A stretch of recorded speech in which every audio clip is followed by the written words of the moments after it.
आपण बघत आहात DPA न्यूज मराठी, शोध सत्य बातमीचा। लोणार सरोवराची वाढती पाणी पातळी, लोक पावणारी क्षारता आणि जलमय झालेली मंदिरे वाचवण्यासाठी तातडीने उपाययोजना करा, नसता समृद्धी हायवे जाम करू, असा इशाराच शिवसेना उभाटाचे जिल्हा संघटक डॉक्टर गोपाल बच्छिरे व ग्रामस्थांनी मुख्य वनरक्षक, वन्यजीव विभाग, सांस्कृतिक कार्यमंत्री, प्रधानमंत्री, डायरेक्टर जनरल ASI दिल्ली व UNESCO world heritage centre France यांना दिला आहे। लोणार सरोवर हे केवळ भारताचेच नव्हे तर जगातील एक अमूल्य भूवैज्ञानिक आश्चर्य आहे।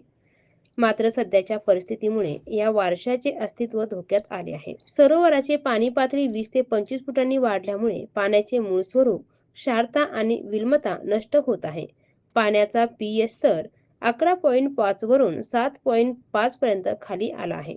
पाण्याची क्षारता TDS 6000 वरून 400 वर आले आहे, ज्यामुळे येथील दुर्मिळ जैवविविधता धोक्यात येऊन सध्या स्थितीला त्यात मासे उत्पन्न झाले आहेत। भविष्यात अनेक डायनासोर सारखे घातक प्राणी सुद्धा निर्माण होऊ शकतात आणि या सरोवराची जैवविविधता संपली तर ते सामान्य तलाव होऊन जाईल व तेथे कोणताही पर्यटक येणार नाही। अशामुळे शहराची आर्थिक घडी बिघडू शकते। पाणी पातळी वाढल्यामुळे हिंदूंची कुलदेवी आई कमळचा माता यांची 11व्या शतकातील मंदिर, गैबन शाह वली यांचे 16व्या शतकातील दर्गा आणि इतर प्राचीन मंदिरे पूर्णपणे पाण्याखाली गेली आहेत।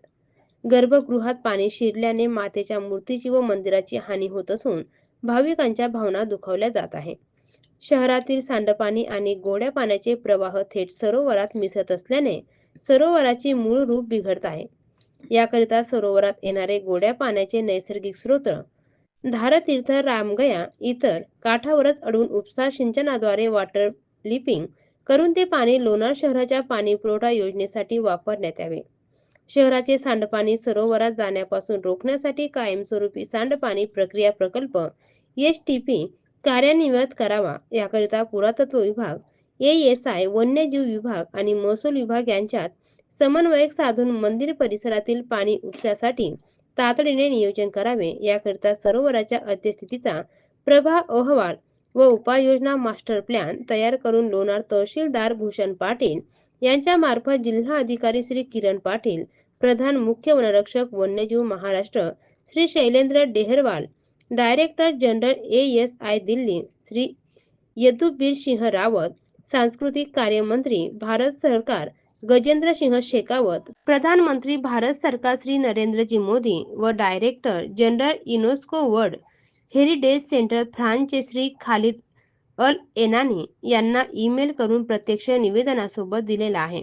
त्याचबरोबर येत्या 15 दिवसात या विषयावर प्रशासनाने ठोस निर्णय न घेतल्यास आपला प्राचीन धार्मिक आणि पर्यावरणीय वारसा जपण्यासाठी स्थानिक जनता व शिवसेना उद्धव बाळासाहेब ठाकरे पक्ष संविधानिक मार्गाने समृद्धी महामार्ग जाम धरणे, जलसमाधी सारखे आंदोलन करण्यास प्रवृत्त होतील, असा इशाराच शिवसेना उभाटाचे जिल्हा संघटक, राष्ट्रीय इतिहास परिषदेचे अध्यक्ष व पुरातत्व विभागाचे अभ्यासक डॉक्टर गोपाल बच्छिरे, शहर प्रमुख गजानन जाधव यांच्यासह ग्रामस्थांनी दिला आहे।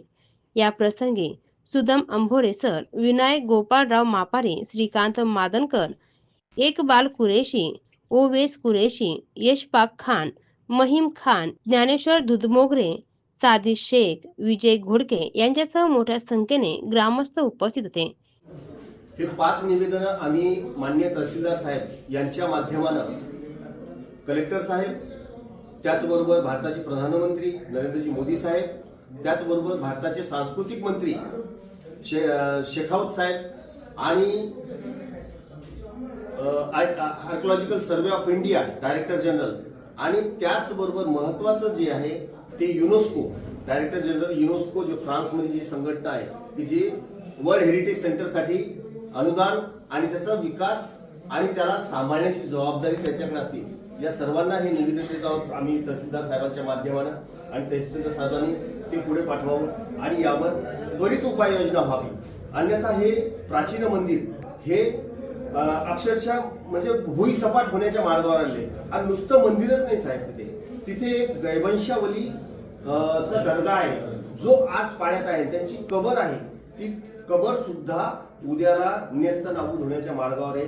तर आमची शासन प्रशासनाला विनंती आहे की 15 दिवसामध्ये यावर शासनाने निर्णय घ्यावा. अन्यथा 15 दिवसानंतर आम्ही संविधानिक मार्गाने समृद्धी महामार्ग, लोणार शहराच्या आजूबाजूचे राज्य महामार्ग हे रोखूत आम्ही. आणि त्यावेळेस लॉ अँड ऑर्डरचा जो प्रश्न उद्भवेल तो प्रशासनाच्या हाती असेल आणि प्रशासन DPA न्यूज साठी प्रतिनिधी जालमसिंग परिहार, लोणार. ताज्या घडामोडी व अपडेट जाणून घेण्यासाठी आताच DPA न्यूज चॅनलला सबस्क्राईब करा आणि बेल आयकॉन क्लिक करायला विसरू नका.